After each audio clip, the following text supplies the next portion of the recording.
Hello बच्चों, myself Rahul Chhabra from Jain academy Sikar. और अपन ने क्लास 12 की फिजिक्स के चैप्टर 1, चैप्टर 2, चैप्टर 3 बहुत अच्छे से कंप्लीट कर लिए थे। उम्मीद है सब लोगों ने बहुत अच्छे से तैयार कर लिए होंगे, और नहीं किए हैं तो अच्छे से तैयार कर लीजिए। अब अपने सामने चैप्टर 4 आता है। चैप्टर 4 अपने पास में है मैग्नेटिक इफेक्ट ऑफ करंट। अभी तक अपन ने जो करंट फ्लो हो रही थी या जो चार्ज था, उस चार्ज का अभी तक अपन ने इलेक्ट्रिक इफेक्ट देखा था। ठीक है, अभी तक अपन ने मैग्नेटिक फील्ड के बारे में कोई बात नहीं करी थी। जो भी बात हुई थी वो सारी की सारी किसके बारे में बात हुई थी? इलेक्ट्रिक फील्ड के बारे में बात हुई थी, या यूं बोले इलेक्ट्रिक इफेक्ट ऑफ करंट अपन ने या इलेक्ट्रिक इफेक्ट ऑफ चार्ज अपन ने देखा है। अब अपन बात करेंगे मैग्नेटिक इफेक्ट ऑफ करंट। जब अपन ने चैप्टर फर्स्ट पढ़ा था उसमें अपन ने पढ़ा था properties of charge. Properties of charge में अपन ने पढ़ा था कि जब चार्ज रेस्ट कंडीशन में होता है तो वो केवल और केवल इलेक्ट्रिक फील्ड बनाता है। जब चार्ज मोशन में आ जाता है तो चाहे वो कांस्टेंट वेलोसिटी से चल रहा हो चाहे वो वेरिएबल वेलोसिटी से चल रहा हो, वो इलेक्ट्रिक फील्ड भी बनाता है, उसके साथ में वो मैग्नेटिक फील्ड भी बनाने लग जाता है।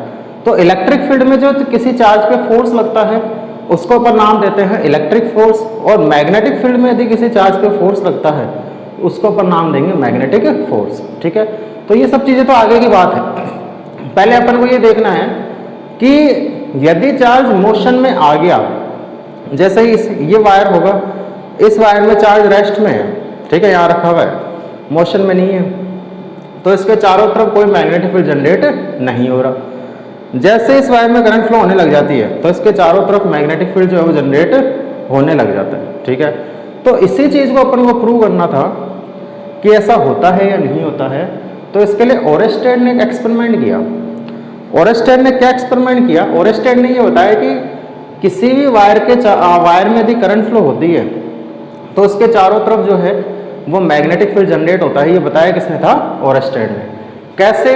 इस चीज को समझना। जैसे मान लो बैटरी है, ठीक है, यहाँ की है, यहाँ एक रियोस्टेट लगा दिया उसने, और ये एक वायर ले लिया ए बी।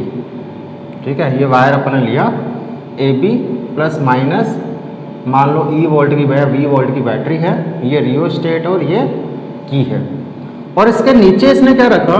इसके नीचे इसने एक मैग्नेटिक नीडल को रख दिया ऐसे। ये उसका नॉर्थ पोल है, ये उसका साउथ पोल है, इस तरह से रख दिया। ठीक है, दूसरी बार भी उसने कुछ ऐसा ही किया। एक्सपेरिमेंट है तो कई बार उसने परफॉर्म किए। उसमें क्या किया गया, कुल मिला के अपन 3 इसके एक्सपेरिमेंट देखेंगे। 3 उसने किस तरह से किया था? वही वायर ए बी, वही बैटरी, वही की, वही रियोस्टेट, और वही यहाँ पे एक मैग्नेटिक नीडल ऐसे, ये नॉर्थ ये साउथ। ठीक है, फिर क्या किया? फिर वापस वही किया इसने। क्या किया? वही बैटरी, वही की, वही रियोस्टेट, और वही वायर ए बी, और वही यहाँ पे क्या रखा उसने? एक मैग्नेटिक नीडल रख दी। ठीक है, इस तरह से। चलो अब देखते हैं उसने क्या किया। एक्सपेरिमेंट को समझो उसने क्या किया। पहली बार उसने क्या किया है, इस की में कोई डॉट नहीं लगाया। डॉट नहीं लगाने का मतलब सर्किट इनकम्प्लीट है, और इस वायर में कोई करंट फ्लो नहीं हो रही। जब करंट फ्लो नहीं हुई तो उसने देखा इस मैग्नेटिक नीडल में किसी भी तरह का कोई डिफ्लेक्शन नहीं आया। ये जैसे पड़ी थी वैसे की वैसे रखी हुई थी। मैग्नेटिक नीडल क्या होती है? एक छोटा सा कंपास देखा एक डब्बी में आता है, उसमें एक छोटी सी नीडल सी लगी हुई रहती है, उसको बोलते हैं मैग्नेटिक नीडल। उसमें एक पोल नॉर्थ होता है और एक पोल साउथ होता है। ठीक है, जब तक कोई आसपास मैग्नेटिक फील्ड नहीं होता है तो इसका नॉर्थ पोल हमेशा जियोग्राफिकल नॉर्थ की तरफ होता है, और इसका साउथ पोल हमेशा जियोग्राफिकल साउथ की तरफ होता है। ठीक है, और यदि कोई मैग्नेटिक फील्ड आ गया तो उसके अकॉर्डिंग ये इस तरह से डिफ्लेक्ट हो सकता है। ऐसे डिफ्लेक्ट हो सकता है इस तरह से हॉरिजॉन्टल। ठीक है, ऐसे वर्टिकल नहीं होगा, हॉरिजॉन्टल ऐसे डिफ्लेक्ट हो सकता है। ठीक है, फिर इसमें क्या किया? सेकेंड एक्सपेरिमेंट में इसने क्या किया कि यहाँ पर की लगाई, की लगा दी, डॉट लगा दिया। डॉट लगाते ही क्या होगा? सर्किट में करंट फ्लो होने लग गई, आई, इस तरह से, तो इसमें भी करंट ऐसे फ्लो हुई, आई हो गई। तो जब इसमें करंट ऐसे फ्लो हुई तो इसमें क्या हुआ, इसमें यूँ देखा गया कि ये मैग्नेटिक नीडल जो थी वो कुछ ऐसे डिफ्लेक्ट हो गई, इस तरह से, नॉर्थ इधर चला गया और साउथ इधर चला गया। समझ में आ रही थी, मैग्नेटिक नीडल कुछ ऐसे डिफ्लेक्ट हो गई। इसका मतलब क्या हुआ, इस वायर ने अपने चारों तरफ कोई ना कोई मैग्नेटिक फील्ड बनाया होगा, उस मैग्नेटिक फील्ड के अंदर ये मैग्नेटिक नीडल जो है क्या हुई, डिफ्लेक्ट हो गई। समझ में आ रही थी। फिर थर्ड एक्सपेरिमेंट में उसने क्या किया, थर्ड एक्सपेरिमेंट में उसने बैटरी की डायरेक्शन को चेंज कर दिया। कैसे, इधर प्लस ले लिया और इधर माइनस ले लिया, तो अब करंट कैसे फ्लो हुई इसमें, ऐसे, ठीक है, इस तरह से ऐसे फ्लो हुई। तो अब इसने क्या देखा कि पहले जैसा डिफ्लेक्शन आया था, अब जो डिफ्लेक्शन आया है वो उसका उल्टा आया, यानी कि पहले नॉर्थ अंदर की तरफ गया था, अब क्या हुआ है, साउथ अंदर की तरफ चला गया। नॉर्थ इधर आ गया और साउथ इधर आ गया। ये एक्चुअल में ऐसे है, एक्चुअल में ये ऐसे है, देखो ये तो वायर रहा और ये मान लो मैग्नेटिक नीडल रही, ठीक है। जब करंट इसमें ऐसे फ्लो हो रही थी तब तो इसमें ऐसे डिफ्लेक्शन आया, ठीक है। जब करंट इसमें ऐसे फ्लो होने लगे तब इसमें ऐसे डिफ्लेक्शन आया, इस तरह से, समझ रहे हो। जब करंट ऐसे फ्लो हो रही थी तब तो ऐसा डिफ्लेक्शन आया, जब करंट ऐसे फ्लो हो रही है तब इसमें डिफ्लेक्शन ऐसे आया, ठीक है। अब कौन सा कैसे होगा, डिफ्लेक्शन ऐसा क्यों हो रहा है, इसका मतलब एक चीज़ तो क्लियर हो गई दो चीज़ें क्लियर हुई। एक तो करंट फ्लो होती है तो चारों तरफ कोई ना कोई मैग्नेटिक फील्ड जनरेट होता है, एक चीज़ तो क्लियर हुई। दूसरी चीज़, मैग्नेटिक फील्ड की भी कोई ना कोई डायरेक्शन होती है, वो किस में डिपेंड करती है, करंट की डायरेक्शन के ऊपर डिपेंड करती है। करंट की जैसी डायरेक्शन होगी उसके अकॉर्डिंग ही मैग्नेटिक फील्ड की डायरेक्शन हो जाएगी, ठीक है। थर्ड उसने ऑब्जर्वेशन क्या किया, ऑब्जर्वेशन है, फर्स्ट तो क्या हुआ कि यदि करंट फ्लो नहीं होती है तो कोई मैग्नेटिक फील्ड जनरेट नहीं होता है, और यदि किसी वायर में करंट फ्लो होती है तो उसके चारों तरफ कोई ना कोई मैग्नेटिक फील्ड जनरेट हो जाता है, फर्स्ट ऑब्जर्वेशन।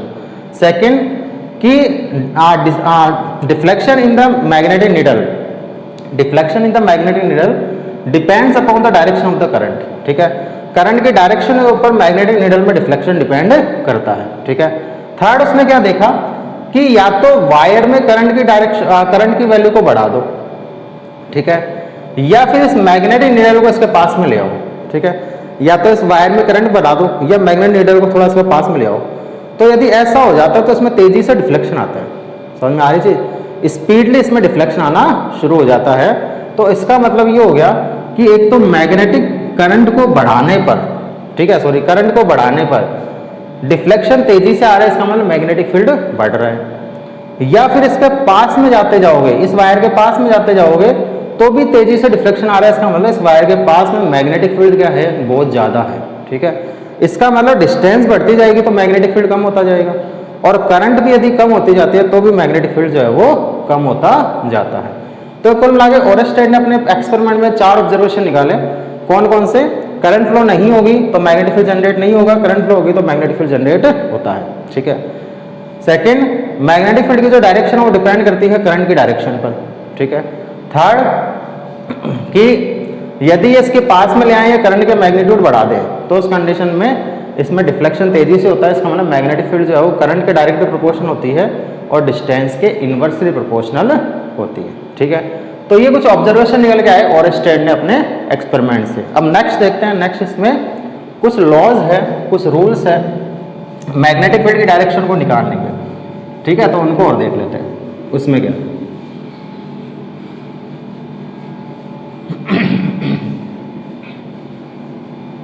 चलो देखो, इस चैप्टर में बहुत सारे लॉज हैं, ठीक है, बहुत सारे। तो अपन क्या कर रहे हैं, उन सारे लॉज को मैं एक साथ में ही यहाँ पढ़ा रहा हूँ, ठीक है। एक साथ में इन द सेंस कि कौन सा लॉ कहाँ पे अपन काम में लेंगे वो तो बाद में लेंगे, ठीक है। इस चैप्टर के अंदर मैग्नेटिक फील्ड की डायरेक्शन को निकालना या डायरेक्शन को निकालना ही एक टिपिकल चीज़ें हैं। यदि डायरेक्शन निकालना सीख ली तो फिर इस चैप्टर में ज़्यादा कुछ बचा नहीं है, ठीक है। इसलिए डायरेक्शन निकालने के लिए कुछ लॉज अपने पास में है, कुछ रूल्स अपने पास में है, उन रूल्स को अपन फॉलो करेंगे, उस रूल्स के अकॉर्डिंग ही फिर डायरेक्शन जो है वो अपनी निकल के आएगी, ठीक है। और इस चैप्टर में पूरा जो खेल है वो खेल पूरा की पूरा ही किसका है, डायरेक्शन का ही है, इसलिए आपको डायरेक्शन निकालने बहुत अच्छे से आनी चाहिए, ठीक है। तो फर्स्ट इसमें देखते हैं सम बेसिक लॉज यदि अपन बात करें, टॉपिक अपना क्या है, सम बेसिक लॉज, ठीक है। फर्स्ट इसमें बात करते हैं एम्पियर्स स्विमिंग लॉ। नाम से पता चल रहा है एम्पियर ने दिया था और कुछ स्विमिंग से रिलेटेड लॉ है। स्विमिंग से रिलेटेड लॉ क्या है वो चीज़ समझना। जैसे मान लो ये एक वायर है, इसमें ऐसे करंट फ्लो हो रही है, ठीक है, और इसके नीचे कोई मैग्नेटिक नीडल रखी हुई होगी, ऐसे रख दी इस तरह से, ठीक है। ये मान लिया मैंने उसका साउथ पोल, ये मैंने मान लिया उसका नॉर्थ पोल, और ये ऐसे रखी हुई है। तो जब इसमें करंट ऐसे फ्लो होगी तो अब ये मैग्नेटिक, जैसे मान लो ये वायर था, इसमें करंट ऐसे फ्लो हो रही है, तो डिफ्लेक्शन दो तरीके से हो सकता है, या तो ऐसे होगा या ऐसे होगा, ठीक है। ऐसे मान लो करंट फ्लो हो रही है तो या तो डिफ्लेक्शन ऐसे होगा या ऐसे होगा, दोनों में से एक तरह से होगा। तो फिर किधर डिफ्लेक्शन होगा, ऐसे होगा कि ऐसे होगा, कैसे पता चले। तो एम्पियर ने अपना एक स्विमिंग लॉ दिया था। स्विमिंग रूल क्या बोला उसने कि यदि कोई स्विमर जो है वो यूँ मानो, डायग्राम देख लेना कैसे बन रहा है, मैं भी नहीं जानता कैसे बन रहा है, ऐसे इस तरह से, ठीक है। सही बना है, बहुत बढ़िया। पाँव भी बना देते हैं। यदि वो स्विमर जो है वो करंट की डायरेक्शन में स्विम करता है और उसका फेस जो है वो वायर की तरफ होना चाहिए, ठीक है, उसका फेस वायर की तरफ होना चाहिए, और वो यदि करंट की डायरेक्शन में फ्लो करता है तो उसका जो लेफ्ट हैंड है वो जिधर जाता है उधर ही उसका मैग्नेटिक नीडल का नॉर्थ पोल जो है वो डिफ्लेक्ट हो जाता है, ठीक है। अब जैसे मान लो ये वायर था, करंट ऐसे फ्लो हो रही है, ये अपन मान लेते हैं नॉर्थ पोल है, ये साउथ पोल है। स्विमर स्विम करेगा तो ऐसे ही करेगा, ऐसे करेगा। तो जैसे मान लो मैं ऐसे करूंगा, ऐसे करूंगा भी, मैं ऐसे खड़ा हूं चाहे ऐसे लेट जाऊं, दोनों का मतलब ये कि हमारा लेफ्ट तो इधर ही रहेगा। तो इसका मतलब लेफ्ट हैंड किधर है, इधर की तरफ। तो यदि वायर करंट के डायरेक्शन में यदि वो स्विम करता है तो लेफ्ट हैंड जिधर होता है उधर ही नॉर्थ पोल जाता है, या ये मान लो नॉर्थ पोल है तो इसका मतलब नॉर्थ इधर चला जाएगा, ठीक है। इसका मतलब क्या होगा, इसमें जो डिफ्लेक्शन होगा वो डिफ्लेक्शन कैसे हो जाएगा, नॉर्थ इसमें अंदर की तरफ चला जाएगा, ठीक है, साउथ इसमें बाहर की तरफ आ जाएगा, और इसमें डिफ्लेक्शन कुछ ऐसे हो जाएगा। समझ में आ रही थी। हालांकि अपन को इस रूल को कभी काम में लेना नहीं है, पर रूल है तो अपन पढ़ लेते हैं इस चीज़ को कि जिधर लेफ्ट हैंड डिफ्लेक्ट होगा उधर ही क्या हो जाएगा, इसका नॉर्थ पोल डिफ्लेक्ट हो जाएगा। यदि उसका फेस होना चाहिए करंट की डायरेक्शन वायर की तरफ, और वो स्विम करना चाहिए करंट की डायरेक्शन में, और मैग्नेटिक नीडल जो है वो इस वायर के नीचे रखी हुई होनी चाहिए, ठीक है। यदि ऐसा है तो उस कंडीशन में अपन ये बता सकते हैं कि नॉर्थ किधर जाएगा और साउथ किधर जाएगा, ठीक है। हालांकि अपन को इस रूल को कभी काम में लेना नहीं है। Number second most important law है जिसको अपन बोलते हैं राइट हैंड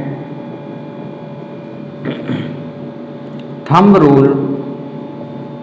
रूल समझते हो चलना। फॉर स्ट्रेट वायर, यदि वो स्ट्रेट वायर है तो उसके लिए अपन को राइट हैंड थंब रूल बताना है। जैसे मान लो ये वायर है स्ट्रेट, इसमें करंट ऐसे फ्लो हो रही है आई, तो अब इसमें वायर, इस वायर में यदि करंट ऐसे फ्लो हो रही है तो अपन को पता है इसके चारों तरफ मैग्नेटिक फील्ड लगेगा, बनेगा। तो मैग्नेटिक फील्ड कैसा बनेगा वो कैसे पता चले, तो ऐसे क्या करना है, अपना राइट हैंड लेना है। रूल यही है राइट हैंड थंब रूल, ठीक है। राइट हैंड लेना है, राइट हैंड लेके थंब को रखना है करंट की डायरेक्शन में, रख दिया और इसको पकड़ लो, पकड़ लिया। अब इसमें जिधर फिंगर्स घूम रही है वो ही क्या होगा, इसके चारों तरफ मैग्नेटिक फील्ड की डायरेक्शन को रिप्रेजेंट करेगा। तो इधर तो मेरी फिंगर्स जा रही है अंदर की तरफ और इधर मेरी फिंगर्स आ रही है बाहर की तरफ, ऐसा ही तो हो रहा है। फिंगर्स इसमें तो क्या हो रही है, अंदर की तरफ जा रही है, जैसे देखो ये ऐसे जा रही है, और इसमें क्या आ रही है, बाहर की तरफ निकल के आ रही है, ठीक है। तो इसमें फिंगर्स अंदर की तरफ, इसमें फिंगर्स बाहर की तरफ, करंट फ्लो होगी, सॉरी जो मैग्नेटिक फील्ड जनरेट होगा वो कैसा होगा, इस तरह से, ठीक है।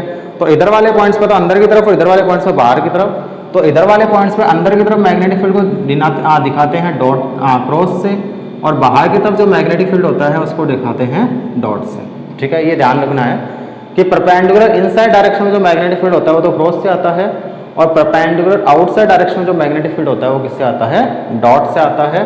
तो इसका मतलब इधर जितने भी पॉइंट्स होंगे उधर क्या बनना है, क्रॉस बनना है, क्रॉस, ठीक है। और इधर जितने भी पॉइंट्स होंगे उधर क्या बनना है, डॉट बनना है, क्योंकि इधर वाले पॉइंट्स पे सब पे आउटसाइड रहेगा और इधर वाले पॉइंट्स पे सब पे इनसाइड रहेगा। ठीक है, अब देखो इसमें एक चीज़ और आती है, एक चीज़ और क्या, मान लो ये वायर ऐसे रखा हुआ है, ठीक है, तो यहाँ पर मैग्नेटिक फील्ड कैसा बनेगा। अब मैं क्या करूँगा इसको ऐसे होल्ड करूँगा, तो इधर वाले पॉइंट्स पे तो मेरी फिंगर्स अंदर की तरफ जा रही है, इधर वाले पॉइंट्स पे फिंगर्स मेरी बाहर की तरफ आ रही है, तो यहाँ तो क्रॉस आ जाएगा और यहाँ डॉट आ जाएगा। ये चीज़ समझ में आती है। ठीक है, अब मैंने मान लिया कि वायर मेरा ऐसा है, ऐसा होने का मतलब, क्रॉस होने का मतलब परपेंडिकुलर इनसाइड, यानी कि वायर ऐसा हो गया, इस तरह से हो गया, तो इसके चारों तरफ मैग्नेटिक फील्ड ऐसे जनरेट होगा ऐसा। ठीक है, तो इसके चारों तरफ जो मैग्नेटिक फील्ड जनरेट होगा वो अपन कैसा बनाएंगे, इस तरह से बना देंगे ऐसे, ये मैग्नेटिक फील्ड है। अब मुझे अलग अलग पॉइंट्स पे यदि मैग्नेटिक फील्ड की डायरेक्शन निकालनी है, जैसे इस पॉइंट पे निकालनी है तो मैग्नेटिक फील्ड की डायरेक्शन ऐसी आएगी, टेंजेंट, इस पॉइंट पे निकालनी है तो डायरेक्शन ऐसी आएगी, टेंजेंट, इस पॉइंट पे निकालनी है तो डायरेक्शन ऐसी आएगी, टेंजेंट, इस पॉइंट पे निकालनी है तो डायरेक्शन ऐसी आएगी, टेंजेंट, इस पॉइंट पे निकालनी है तो डायरेक्शन ऐसी आएगी, टेंजेंट। ठीक है, ऐसे जिस पॉइंट पर भी मैग्नेटिक फील्ड की डायरेक्शन निकालनी होती है उसके ऊपर टेंजेंट ड्रॉ कर दो, वो टेंजेंट ही उस पॉइंट पर मैग्नेटिक फील्ड की डायरेक्शन को रिप्रेजेंट करती है। ठीक है, पूरे वायर के कारण तो सर्कुलर होगी, लेकिन एक पर्टिकुलर पॉइंट पे क्या होगी, उस सर्कुलर पे ऊपर टेंजेंट बना दो, वो टेंजेंट ही उस पर्टिकुलर पॉइंट के ऊपर मैग्नेटिक फील्ड की डायरेक्शन को रिप्रेजेंट करती है। ठीक है, ये अपने पास में आ जाता है राइट हैंड थंब रूल। ठीक है, थर्ड जो लॉ आता है उसको अपन बोलते हैं मैक्सवेल्स कॉर्क स्क्रू रूल। ठीक है, ये रूल भी अपन को कभी काम में लेना नहीं है, बस पढ़ लेते हैं क्या है। इसने क्या बोला, जैसे मान लो एक स्क्रू है, ठीक है, ये एक स्क्रू होता है, स्क्रू जो होते हैं उसको अपन क्या बोलते हैं, उसको यदि मैं ऐसे घुमाता हूँ, ठीक है, राइट हैंड में इस तरह से क्लॉकवाइज घुमाते हैं तब तो वो बंद होते हैं, और एंटी क्लॉकवाइज घुमाते हैं तो वो ओपन होते हैं। ठीक है, तो दो तरह के स्क्रू होते हैं, एक तो राइट हैंडेड एक लेफ्ट हैंडेड। ये जो रूल बना है वो राइट हैंडेड स्क्रू के लिए बना है। राइट हैंडेड में हमेशा ऐसा ही होता है कि यदि क्लॉकवाइज घुमाओगे तो बंद होगा और एंटी क्लॉकवाइज घुमाओगे तो वो ओपन होगा। ठीक है, तो अपन राइट हैंडेड की बात करेंगे। तो अब इसमें क्या होता है, इसमें ये बोला गया, इसके मैक्सवेल कॉर्क स्क्रू रूल में इसने ये बोला कि यदि मैं इसको ऐसे घुमाऊं, इस स्क्रू को, कि ये हमेशा मैग्नेटिक फील्ड की डायरेक्शन में चले। जैसे मान लो इसमें करंट, इस वायर के अंदर करंट ऐसे फ्लो हो रही है, तो मैं इसको कैसे घुमाऊंगा, ऐसे ही तो घुमाऊंगा ताकि अंदर की तरफ जाए। ठीक है, ऐसे चला जाए। और इसमें यदि करंट ऐसे फ्लो होने लग गई बाहर की तरफ, तो मैं क्या करूंगा, इसको ऐसे घुमाऊंगा ताकि खुलने लग जाए। तो इसने बोला कि इस स्क्रू को ऐसे घुमाओ कि करंट की डायरेक्शन में चले। ठीक है, ये करंट की डायरेक्शन में चलेगा तो जिस डायरेक्शन में अपन इसको घुमा रहे हैं वो ही क्या होगी, इसके चारों तरफ मैग्नेटिक फील्ड की डायरेक्शन को रिप्रेजेंट करेगी। वही चीज़ है जो इसमें पड़ी है। ठीक है, बस इसने यूँ बना दिया कि इसको घुमा दो, उसने बोला था इसको पकड़ ले। बात एक ही है, इसलिए अपन इस रूल को कभी काम में लेंगे नहीं, थोड़ा सा टिपिकल लो है। तो इसको बोलते हैं मैक्सवेल्स कॉर्क स्क्रू रूल। इसमें उसने स्क्रू काम में लिया था, इसको बनाना चाहो तो बना लेना। इस टाइप का सा उसने एक स्क्रू काम में ले लिया और इसने बोल दिया कि यदि करंट जो है वो ऐसे फ्लो हो रही है तो इसके चारों तरफ जो मैग्नेटिक फील्ड बनेगा, इधर क्रॉस बन जाएगा और इधर क्या बन जाएगा, डॉट बन जाएगा। अपन इसको ऐसे घुमाएंगे। ठीक है, इसको बोलते हैं मैक्सवेल्स कॉर्क स्क्रू रूल।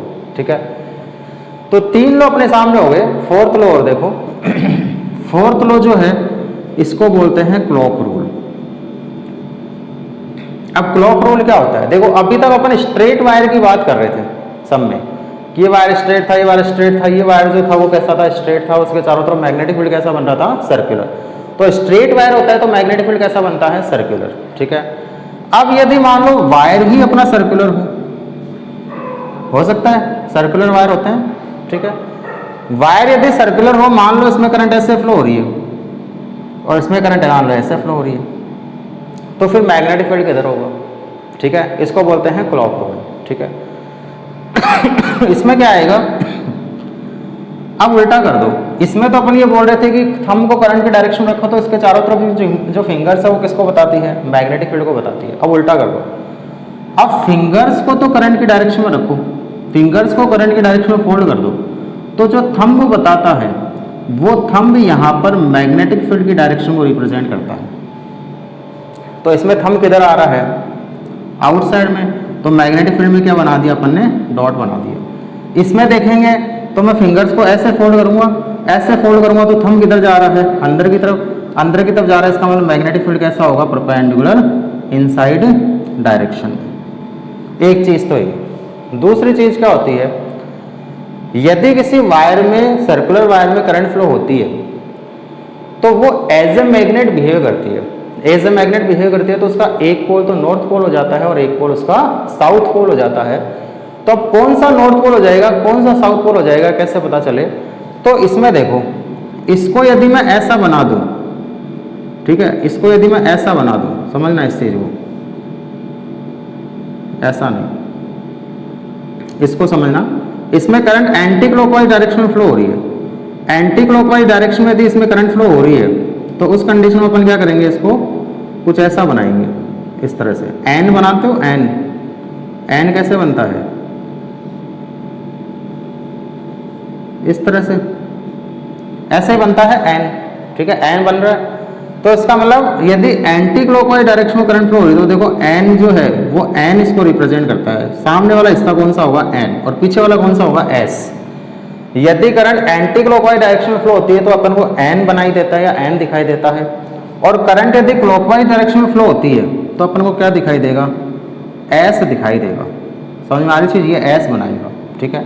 तो यदि करंट एंटी क्लॉकवाइज डायरेक्शन में फ्लो होती है तो अपन को आगे वाला हिस्सा नॉर्थ पोल दिखाई देगा और पीछे वाला हिस्सा साउथ पोल बनेगा, और यदि करंट क्लॉकवाइज डायरेक्शन में फ्लो होती है तो आगे वाला साउथ बनेगा और पीछे वाला नॉर्थ बनेगा, ठीक है। इसको अपन बोलते हैं क्लॉक रोल, ठीक है। नेक्स्ट अब देखते हैं, नेक्स्ट अपने सामने नेक्स्ट आता है राइट हैंड थंब रूल ही आएगा, लेकिन अब वो किसके लिए होगा, सर्कुलर वायर के लिए आएगा, ठीक है। तो नेक्स्ट अपने पास में राइट हैंड थंब रूल है फॉर सर्कुलर वायर, उसको और देखते हैं। तेरे जैसा यार कहाँ कहाँ ऐसा यार ना याद करेगी दुनिया। जो भी नंबर होगा देख लेना, मुझे याद नहीं कितने नंबर हो गए थे। नेक्स्ट है right hand thumb rule for circular wire, ठीक है। Right hand thumb rule for circular wire, ठीक है। हालांकि वैसे देख चुके हैं, कोई नई चीज नहीं। ये मान लो सर्कुलर वायर होगा, इसमें करंट यदि ऐसे फ्लो हो रही होगी तो अपन इसको ऐसे होल्ड करेंगे तो थंब अंदर की तरफ जाएगा, तो ये मैग्नेटिक फील्ड कैसा बनेगा, क्रॉस बनेगा, बन जाएगा। बेस फिंगर्स को तो करंट की डायरेक्शन में रखो, तो थंब किसको बताता है, मैग्नेटिक फील्ड की डायरेक्शन को रिप्रेजेंट करता है, ठीक है। और ऐसे यदि करंट इसमें ऐसे फ्लो हो रही होगी इस तरह से, ठीक है, तो ऐसे फ्लो हो रही है तो मैं फिंगर्स को ऐसे रखूंगा तो थंब मेरा बाहर की तरफ आएगा, बाहर की तरफ आने का मतलब मैग्नेटिक फील्ड कैसा होगा, परपेंडिकुलर आउटवर्ड डायरेक्शन में रहेगा, ठीक है। ये अपना right hand thumb rule for circular wire हो गया, ठीक है। नेक्स्ट देखो, नेक्स्ट अपने पास में आता है फ्लेमिंग्स लेफ्ट हैंड रूल। ये सारे हैंड से रिलेटेड रूल है, जो भी रूल है हाथों से निकलेंगे, ठीक है। हाथों से कैसे निकलेंगे, अब इसको समझना। फ्लेमिंग्स लेफ्ट हैंड रूल को समझना क्या चीज़ है कि मान लो मेरे पास में ऐसा कोई मैग्नेटिक फील्ड है इस तरह से, ठीक है। अभी अपन ने बोला कि मैग्नेटिक फील्ड के अंदर यदि कोई चार्ज रखा हुआ है तो उसके ऊपर, या चार्ज चल रहा है तो उसके ऊपर मैग्नेटिक फोर्स लगता है, ठीक है। और बना लेते हैं, क्वेश्चन खूब सारे कर लेंगे एक साथ ही। ये मान लो ऐसे है, ठीक है, इस तरह से। अब इसमें मैंने एक वायर ऐसे रख दिया, करंट ऐसे फ्लो हो रही है, तो यदि मैग्नेटिक फील्ड के अंदर, ये मैग्नेटिक फील्ड है परपेंडिकुलर इनसाइड डायरेक्शन में, तो मैग्नेटिक फील्ड के अंदर यदि कोई स्ट्रेट वायर रखा हुआ है जिसमें करंट आई फ्लो हो रही है, तो अपन को पता लगाना है कि इसमें, इसके ऊपर मैग्नेटिक फोर्स कितना लगेगा। तो ये पता लगता है फ्लेमिंग्स लेफ्ट हैंड रूल से। इसने क्या बताया वो चीज समझना, फ्लेमिंग्स लेफ्ट हैंड रूल ने, इसने बताया कि इस फिंगर को, फर्स्ट फिंगर को तो हमेशा रखो मैग्नेटिक फील्ड की डायरेक्शन में, ठीक है। ये जो फिंगर है, इस फिंगर को रखो करंट की डायरेक्शन में, तो ये फिंगर बताती है उस वायर के ऊपर लगने वाले फोर्स की डायरेक्शन को, ठीक है। तो मैं इसको कैसे रखूंगा, सबसे पहले तो इस फिंगर को ले जाओ मैग्नेटिक फील्ड की डायरेक्शन में, ले गया अंदर की तरफ, ठीक है। फिर इस फिंगर को लाओ करंट की डायरेक्शन में, करंट किधर फ्लो हो रही है, ऊपर की तरफ, तो ले आया ऊपर की तरफ, ठीक है। तो ये फिंगर बताती है इस वायर पे लगने वाले फोर्स की डायरेक्शन को। इसका मतलब इधर इस पे फोर्स जो लगेगा वो किधर की तरफ लग रहा है, इस तरफ लग रहा है। समझ में आ रही चीज। और इस फोर्स को आप क्या बोलेंगे अपन, मैग्नेटिक फोर्स। क्लियर। यदि करंट इसमें ऐसे फ्लो हो रही होगी, ऐसे, तो फोर्स किधर लगेगा, फिंगर को तो, फर्स्ट फिंगर को तो रखो मैग्नेटिक फील्ड डायरेक्शन में, सेकंड फिंगर को ले आओ करंट की डायरेक्शन में नीचे की तरफ, तो फोर्स किधर जा रहा है, उधर की तरफ। इसका मतलब इस पे फोर्स किधर लगेगा, इधर की तरफ लग जाएगा। और देखो यदि वायर अपना ऐसे रखा हुआ है, करंट ऐसे फ्लो हो रही है, तो फोर्स किधर लगेगा, फर्स्ट फिंगर को तो ले आओ मैग्नेटिक फील्ड की डायरेक्शन में, सेकंड फिंगर को ले आओ करंट की डायरेक्शन में, तो फोर्स किधर लग रहा है, उधर की तरफ। इसका मतलब इस पे फोर्स किधर लगेगा, ऐसे। मान लो वायर ऐसा रखा हुआ है, करंट ऐसे फ्लो हो रही है, ठीक है। तो फर्स्ट फिंगर मैग्नेटिक फील्ड की डायरेक्शन में, सेकंड फिंगर करंट की डायरेक्शन में, तो फोर्स किधर जा रहा है, ऊपर की तरफ, तो फोर्स किधर लगेगा, ऊपर की तरफ। मान लो करंट ऐसे फ्लो हो रही है, ठीक है, फर्स्ट फिंगर मैग्नेटिक फील्ड की डायरेक्शन में, सेकंड फिंगर करंट की डायरेक्शन में, इधर की तरफ, ठीक है, ये वाले, तो फोर्स किधर लग रहा है, नीचे की तरफ। तो फोर्स किधर आएगा इसमें, नीचे की तरफ। जैसे चाहे जैसे मर्जी है वैसे रख दो। जैसे मान लो एक वायर मैंने ऐसे रख दिया, ठीक है, first finger magnetic field direction में, सेकंड फिंगर करंट की डायरेक्शन में, तो फोर्स किधर लगेगा, ऊपर की तरफ। तो इस पे फोर्स किधर लगेगा, मैग्नेटिक फोर्स इधर की तरफ। समझ में आ रही थी। ये तो करंट कैरिंग वायर के लिए है। अब करंट की जगह कई बार चार्ज ले लेते हैं, तो करंट जिधर फ्लो होती है उधर ही तो पॉजिटिव चार्ज फ्लो होता है ऐसा। तो इसका मतलब जैसे मान लो ये अपने पास में कोई मैग्नेटिक फील्ड है ऐसा, ठीक है, ये मैग्नेटिक फील्ड है। इस मैग्नेटिक फील्ड में कोई पॉजिटिव चार्ज है, वो ऐसे इंटर हुआ v वेलोसिटी से, ठीक है, तो उस पर फोर्स कितना लगेगा। तो अपन बोलेंगे वही चीज, ये तो मैग्नेटिक फील्ड की direction first finger, second finger अब क्या हो जाएगी, चार्ज की वेलोसिटी की डायरेक्शन, पॉजिटिव चार्ज की। तो पॉजिटिव चार्ज है तो वेलोसिटी डायरेक्शन किधर है, उधर की तरफ, तो फोर्स किधर लगेगा इसमें, ऊपर की तरफ। तो ये जो चार्ज है वो एक्चुअल में ऐसे चलेगा, ठीक है। अब सर्कुलर को बनाएगा वो अपन बाद में देखेंगे, फिलहाल ये ध्यान रखो कि चार्ज ऊपर की तरफ चला जाएगा, ठीक है। यदि मान लो क्यू चार्ज जो है वो ऐसे इंटर हुआ, तो चार्ज तो ये क्यू, मतलब मैग्नेटिक फील्ड तो अंदर की तरफ, वेलोसिटी की डायरेक्शन ये, तो फोर्स किधर लगा, इधर की तरफ। तो ये कैसे मुड़ जाएगा, चलते चलते ऐसे मुड़ जाएगा, ठीक है। ऐसे ही मान लो यदि ये क्यू चार्ज जो है वो इधर से एंटर होता, तो मैग्नेटिक फील्ड तो ऐसे, वेलोसिटी ऐसे, तो फोर्स किधर लगता, नीचे की तरफ। इसका मतलब चलते चलते कैसे मुड़ जाता, ऐसे मुड़ जाता। समझ में आ रही चीज। और नेगेटिव चार्ज हुआ तो यदि मान लो मैग्नेटिक फील्ड ऐसे है, ये समझना इस चीज को, यदि मैग्नेटिक फील्ड इसमें ऐसे है इस तरह से, और यदि माइनस क्यू चार्ज है, क्यू चार्ज यदि है तो मैग्नेटिक फील्ड तो अंदर की तरफ, ठीक है। ये क्यू चार्ज मान लो ऐसे इंटर हुआ, तो ये मैग्नेटिक फील्ड और ये वेलोसिटी, तो फोर्स किधर लगना है, ऊपर की तरफ। लेकिन कब लगता, जब ये चार्ज पॉजिटिव होता। अब ये चार्ज कैसा है, नेगेटिव है। नेगेटिव है तो ऊपर की तरफ फोर्स नहीं लगते, फोर्स किधर लग जाएगा, इसके अपोजिट डायरेक्शन में, नीचे की तरफ। समझ में आ रही चीज। ऐसे मान लो ये माइनस क्यू चार्ज है, ये यदि ऐसे एंटर हो रहा है, ठीक है, तो ये तो मैग्नेटिक फील्ड, ये वेलोसिटी ऊपर की तरफ, फोर्स इधर की तरफ लगता। लेकिन कब, जब ये पॉजिटिव होता। अब ये कैसा है, नेगेटिव। नेगेटिव है तो फोर्स किधर लग जाएगा, इधर की तरफ। समझ में आ रही चीज। तो ये इसके ऊपर लगने वाले फोर्सेस की डायरेक्शन को निकालने का अपने पास तरीका है, जिसको बोलते हैं अपन फ्लेमिंग्स लेफ्ट हैंड रूल। समझ में आ रही चीज। तो ये अपने पास में फ्लेमिंग्स लेफ्ट हैंड रूल है। और क्वेश्चंस भी इसके ऊपर देख लेंगे अभी एक बार, कि और इसमें क्वेश्चंस क्या क्या बन सकते हैं फ्लेमिंग्स लेफ्ट हैंड रूल में, उस चीज को समझना। तो अभी तक समझ में आ रही होगी कि चैप्टर पूरा की पूरा किसका खेल है, डायरेक्शंस का खेल है, और कुछ नहीं है इसके अंदर। जो भी है सब डायरेक्शन ही है, ठीक है। तो डायरेक्शन निकालना अपन को अच्छे से आना चाहिए। डायरेक्शन निकालना यदि आ गया तो फिर इस चैप्टर में कुछ भी नहीं, ठीक है। फिर तो सिंपल सिंपल डेरिवेशन है, अच्छे अच्छे न्यूमेरिकल्स है, ठीक है। लेकिन वो न्यूमेरिकल्स भी सॉल्व तब होते हैं जब डायरेक्शन निकालनी आती है, बिना डायरेक्शन के होंगे ही नहीं, ठीक है। इसलिए डायरेक्शन बड़ी इंपॉर्टेंट है इस चैप्टर की, वो तो आनी ही चाहिए, ठीक है। नेक्स्ट देखो, नेक्स्ट अपने पास में एक लॉ आता है जिसको बोलते हैं right hand palm rule. Palm समझते हो, पाम, पाम क्या होता है, ये वाला जो हिस्सा होता है इसको बोलते हैं पाम, ठीक है। अब इसमें क्या हुआ है, ये भी नॉर्मल सी चीज़ पढ़ चुके हैं अपन। जैसे मान लो ये वायर है, इसमें करंट आई ऐसे फ्लो हो रही है, मुझे पता लगाना है इसके इधर वाले पॉइंट पर मैग्नेटिक फील्ड किधर होगा, किधर होगा। तो राइट, ये तो एक तो अपने पास ये रूल था ही कि थंब को तो करंट की डायरेक्शन में हो तो मैग्नेटिक फील्ड इसके चारों तरफ ऐसे होगा, तो यहाँ क्रॉस आएगा, ये चीज़ अपन को पता है। लेकिन इसी को निकालने का एक और तरीका है राइट हैंड पाम रूल, ये भी अपन कई जगह काम में लेते हैं कि फिंगर्स के जो थंब है उसको तो रखो करंट की डायरेक्शन में, और फिंगर्स को उधर ले जाओ, उस पॉइंट की तरफ ले जाओ जिधर मैग्नेटिक फील्ड की डायरेक्शन को अपन को निकालना है। तो थंब को तो मैंने रखा करंट की डायरेक्शन में, ठीक है, और मैं इसको फिंगर्स को ले जाऊंगा इधर की तरफ, ठीक है। तो मैग्नेटिक फील्ड किधर आ रहा है इसमें, अंदर की तरफ, तो इसका मतलब यहाँ पर कैसा बनेगा, क्रॉस बनेगा। और यदि मुझे इस पॉइंट पे निकालना है तो मैं थंब को तो रह जाऊंगा मैग्नेटिक फील्ड की डायरेक्शन में, सॉरी करंट की डायरेक्शन में, फिंगर्स को मुझे इधर की तरफ लाना है तो मैं ऐसे रखूंगा हाथ को, ठीक है। ऐसे रखूंगा तो मैं धक्का किधर दूंगा, बाहर की तरफ, तो जिधर अपन धक्का देंगे उधर ही क्या होगी, मैग्नेटिक फील्ड की डायरेक्शन होगी। इसका मतलब मैग्नेटिक फील्ड कैसा आएगा, डॉट आएगा।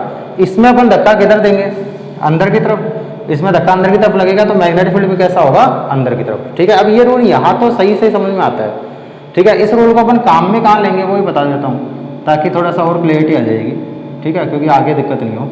ये मान लो ऐसे एक रिंग थी, ठीक है, मैंने इस रिंग का एक स्मॉल सा पार्ट लिया, ये रिंग ऐसे रखी हुई थी ऐसे, ठीक है, मैंने एक स्मॉल सा पार्ट ले लिया, तो इसमें करंट ऐसे ही तो फ्लो हो रही है स्मॉल से पार्ट में, मान लो इसमें करंट ऐसे फ्लो हो रही होगी, तो इस स्मॉल से पार्ट में करंट ऐसे बाहर की तरफ आ रही है, ऐसे ही तो आ रही है भी, ऐसे रिंग रखी हुई थी इस तरह से, ठीक है, करंट इसमें ऐसे फ्लो हो रही थी, 2D में थी ये, ठीक है, इस तरह से करंट ऐसे फ्लो हो रही, तो इस स्मॉल से पार्ट में करंट कैसे आ रही है, इस तरह से।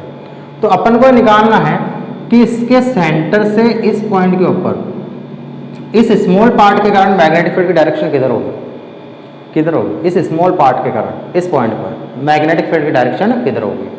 तो अब यहाँ पर राइट हैंड पाम रूल काम में लिया जाता है। जैसे मान लो मुझे इस पॉइंट पे निकालनी है, ठीक है, ऐसे मान लो, ऐसे इस पॉइंट के ऊपर, थोड़ा सा नीचे ले लेता है, इस पॉइंट के ऊपर, ठीक है, तो करंट तो ऐसे जा रही है, ठीक है, मुझे इस पॉइंट पे निकालनी है, तो मैं क्या करूँगा, ऐसे रख दूंगा, अपने हाथ को कैसे रखूँगा, ऐसे ही तो रखूँगा कि थंब तो बताएगा करंट की डायरेक्शन, वो फिंगर्स को उधर ले जाऊंगा जिधर पॉइंट है, पॉइंट ये रहा, तो पॉइंट को ऐसे ले गया, तो मैं धक्का किधर दूंगा, इधर की तरफ, ऐसे देंगे। इसका मतलब मैग्नेटिक फील्ड कहाँ जाएगा, ये जो लाइन जा रही है इस लाइन के क्या होगा, परपेंडिकुलर इधर की तरफ, यानी कि ये जो लाइन गई है इस लाइन के परपेंडिकुलर इधर की तरफ, इधर आएगी मैग्नेटिक फील्ड की डायरेक्शन। समझ में आ रही चीज। तो राइट हैंड पाम रूल अपन यहाँ पे काम में लेते हैं, ठीक है। तो ये राइट हैंड पाम रूल है जिसको अपन यहाँ पे काम में लेंगे इस तरह से। ऐसे ही यदि मैं यहाँ पर एक स्मॉल पार्ट ले लूँ DL लेंथ का, तो इसमें करंट किधर जा रही है, करंट देखो ऐसे फ्लो हो रही थी इस तरह से, ठीक है, ये था, तो करंट इसमें ऐसे फ्लो हो रही थी मान लो इस तरह से, तो नीचे वाले में किधर जा रही है करंट, अंदर की तरफ, तो मैं इसको ऐसे रखूँगा, ऐसे रख दिया मैंने, ये करंट इसमें किधर जा रही है, अंदर की तरफ, मुझे इस पॉइंट पर निकालना है, तो इस पॉइंट पर देखो मैग्नेटिक फील्ड किधर आएगा, करंट अंदर की तरफ जा रही है, तो मैं थंब को किधर रखूँगा, करंट की डायरेक्शन में रख दिया, तो थंब को तो रखा करंट की डायरेक्शन में, पॉइंट मेरा किधर है, ऊपर की तरफ, ऐसा ही तो है, ठीक है। तो भी ऐसे रखूंगा तो करंट इधर की तरफ आएगी, मुझे ऐसे रखना पड़ेगा करंट की डायरेक्शन में, तो पॉइंट मेरा ऊपर की तरफ है, तो मैं धक्का किधर दे रहा हूँ, उधर की तरफ, इसका मतलब मैग्नेटिक फील्ड किधर होगा, इधर की तरफ। समझ आ रही चीज। तो ये ध्यान रखना है, ये मैग्नेटिक फील्ड इसके 90 डिग्री पर है और ये मैग्नेटिक फील्ड इसके 90 डिग्री पर है, ठीक है। तो ये ध्यान रखनी है चीजें कि मैग्नेटिक फील्ड की डायरेक्शन जो किस तरह से निकालते हैं, तो इसको अपन बोलते हैं राइट हैंड पाम रूल, ठीक है। ये अपन काम में लेते हैं बहुत बार, तो इसलिए ये वाला रूल अच्छा है। एक तो अपन काम में लेंगे देखो राइट हैंड थंब रूल, ठीक है, for straight wire, for circular wire, दोनों के लिए, ठीक है। एक अपन काम में लेंगे क्लॉक रूल, एक अपन काम में लेंगे फ्लेमिंग्स लेफ्ट हैंड रूल, ठीक है, और एक अपन काम में लेंगे राइट हैंड थंब रूल। हर टॉपिक के अंदर इन रूल्स में से कोई ना कोई सा रूल तो काम में आएगा ही आएगा, ठीक है। इसलिए रूल बहुत अच्छे से तैयार होने चाहिए, ठीक है। डायरेक्शंस निकालनी अपन को बहुत अच्छे से आनी चाहिए, तब भी अपने टॉपिक हो पाएंगे, नहीं तो टॉपिक नहीं हो पाएंगे। समझ में आ गई चीज़। तो ये तो अपने पास में कुछ रूल्स हो गए। अब जैसे इसके इस पर बेस्ड कुछ क्वेश्चंस हैं, अपन वो क्वेश्चंस देख लेते हैं कि वो क्वेश्चन क्या है। क्वेश्चन से और क्लियरिटी आ जाएगी। जैसे मान लो मेरे पास में कोई मैग्नेटिक फील्ड ऐसा है, डॉट, डॉट का मतलब परपेंडिकुलर आउटसाइड, ठीक है, बड़ा सा बना लेते हैं, बहुत सारे क्वेश्चन ले लेंगे ऐसे, ठीक है। ऐसे कोई डॉट है, मैं कल ऊपर नीचे बना रहा हूँ, बीच में ही मान लेना कि बीच में भी वैसे डॉट लगे हुए हैं, ठीक है, इस तरह से। तो ये अपने पास में मैग्नेटिक फील्ड है। इस मैग्नेटिक फील्ड के अंदर मान लो कि एक Q चार्ज है वो ऐसे एंटर हुआ, पॉजिटिव Q चार्ज, तो इस पर फोर्स कितना लगेगा? फोर्स लगाने का, फोर्स निकालने का तरीका Fleming's left hand rule, Fleming's right hand rule भी आएगा, लेकिन वो जो रूल होता है वो इंड्यूस करंट के लिए होता है, और फ्लेमिंग्स लेफ्ट हैंड रूल जो होता है वो नॉर्मल करंट्स के लिए होता है, ठीक है। इसलिए इंड्यूस करंट जब अपन 6 चैप्टर की बात करेंगे तो वहाँ पे अपन फ्लेमिंग्स राइट हैंड रूल काम में लेंगे। दोनों को मिक्स मत करना, दोनों अलग अलग चीज़ें हैं। तो फ्लेमिंग्स लेफ्ट हैंड रूल अपन ने काम में लिया, तो इसमें क्या हुआ कि ये वाली फिंगर तो किधर जाएगी? मैग्नेटिक फील्ड की डायरेक्शन में। तो मैग्नेटिक फील्ड किधर है? आउटसाइड, ऐसे रख दिया। चार्ज इधर जा रहा है तो ये फिंगर वेलोसिटी की डायरेक्शन को, तो इसको ऐसे रख देंगे इधर की तरफ। तो फोर्स किधर लगेगा? इसमें नीचे की तरफ। तो इसमें जो फोर्स लगेगा वो नीचे की तरफ लगेगा, तो चार्ज कैसा चला जाएगा? इस तरह से चला जाएगा, ठीक है। ऐसे ही मान लो ये माइनस का Q चार्ज होता और ये ऐसे एंटर हो रहा होता, तो मैग्नेटिक फील्ड आउटसाइड में, ठीक है, वेलोसिटी उधर की तरफ, तो फोर्स किधर लगता? नीचे की तरफ। लेकिन माइनस में है तो फोर्स किधर लगेगा? ऊपर की तरफ। इसका मतलब ये किधर जाएगा? इस तरह से चला जाएगा। एक वायर इसमें ऐसे रखा हुआ है जिसमें करंट ऐसे फ्लो हो रही है, तो इस पर फोर्स किधर लगेगा? तो मैग्नेटिक फील्ड आउटसाइड में, करंट ऊपर की तरफ ऐसे, तो फोर्स किधर लगेगा? नीचे की तरफ। देख लो इसमें, ठीक है, ये मैग्नेटिक फील्ड आउटसाइड में, करंट इसमें ऊपर की तरफ, तो फोर्स किधर लग रहा है? उधर की तरफ। तो इस पर फोर्स जो लगेगा वो इधर की तरफ लगेगा, ठीक है। और देखो, यदि वायर ऐसा है, करंट ऐसे फ्लो हो रही है, तो मैग्नेटिक फील्ड तो आउटसाइड में, करंट नीचे की तरफ, तो फोर्स किधर लग रहा है? इधर की तरफ। तो फोर्स इसमें किधर लगेगा? इस तरफ लग जाएगा। और देखो, यदि वायर ऐसा है तो मैग्नेटिक फील्ड आउटसाइड में, करंट किधर फ्लो हो रही है? ऐसे, ऐसे फ्लो हो रही है करंट, ठीक है। मैग्नेटिक फील्ड आउटसाइड में हो गया, करंट ऐसे फ्लो हो रही है, तो फोर्स किधर लग रहा है? इस तरफ। तो इस पर फोर्स जो लगेगा वो किधर लगेगा? इस तरफ लग जाएगा। यदि ये वायर ऐसे रखा हुआ है, ऐसे रखा हो, तो देख लो मैग्नेटिक फील्ड आउटसाइड में, करंट कैसे फ्लो हो रही है? इस तरह से, ऐसे, ठीक है। तो फोर्स किधर लग रहा है? उधर की तरफ। फोर्स तो लगेगा तो परपेंडिकुलर ही इधर की तरफ, ठीक है। और देखो, यदि ये वायर मान लो अपना जो रखा हुआ है वो ऐसे रखा हुआ है, मैग्नेटिक फील्ड आउटसाइड में, करंट की तरफ फ्लो हो रही है ऐसे, तो फोर्स किधर लग रहा है? नीचे की तरफ। तो इसमें जो फोर्स लगेगा वो इधर की तरफ लग रहा है। यदि ये वायर ऐसे रखा हुआ है, करंट ऐसे फ्लो हो रही है, मैग्नेटिक फील्ड आउटसाइड में, करंट इधर की तरफ, तो फोर्स किधर लग रहा है? ऊपर की तरफ। तो फोर्स किधर लग जाएगा? ऊपर की तरफ। समझ में आ रही चीज़? तो इस तरह से क्वेश्चन जो निकल के आते हैं। तो अपन को यही ध्यान रखना है कि किधर पे फोर्स किधर लगेगा, जिसको बोलते हैं right hand, sorry Fleming's left hand rule, ठीक है। और देखते हैं, अब और देखो इस पर डायरेक्शन से रिलेटेड क्वेश्चंस क्या क्या आते हैं, उन चीज़ों को और देखो।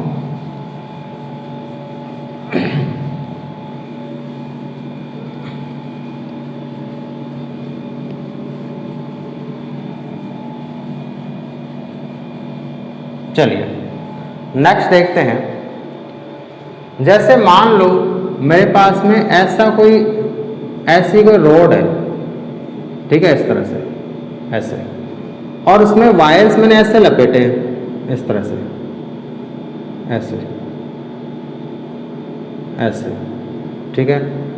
और मान लो इसमें करंट ऐसे फ्लो हो रही है, ठीक है। तो इधर से यदि मैं देखता हूं इसको, तो मुझे ये वाला एंड कैसा दिखाई देगा?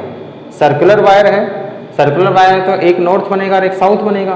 तो यदि मैं इसको ऐसे देख रहा हूँ, ठीक है, यदि कंफ्यूजन हो रहा है तो इसको अपन एक ही लूप ले लेते हैं और अच्छे से क्लियरिटी आ जाएगी। जैसे मान लो ये एक लूप है, ठीक है, ये तो अपनी एक रॉड थी और इस रॉड के ऊपर अपन ने एक लूप बना दिया इस तरह से, ठीक है, इस तरह से ऐसे मान लो, ठीक है, एक बैटरी लगा दी, तो करंट ऐसे फ्लो हो रही है, ठीक है।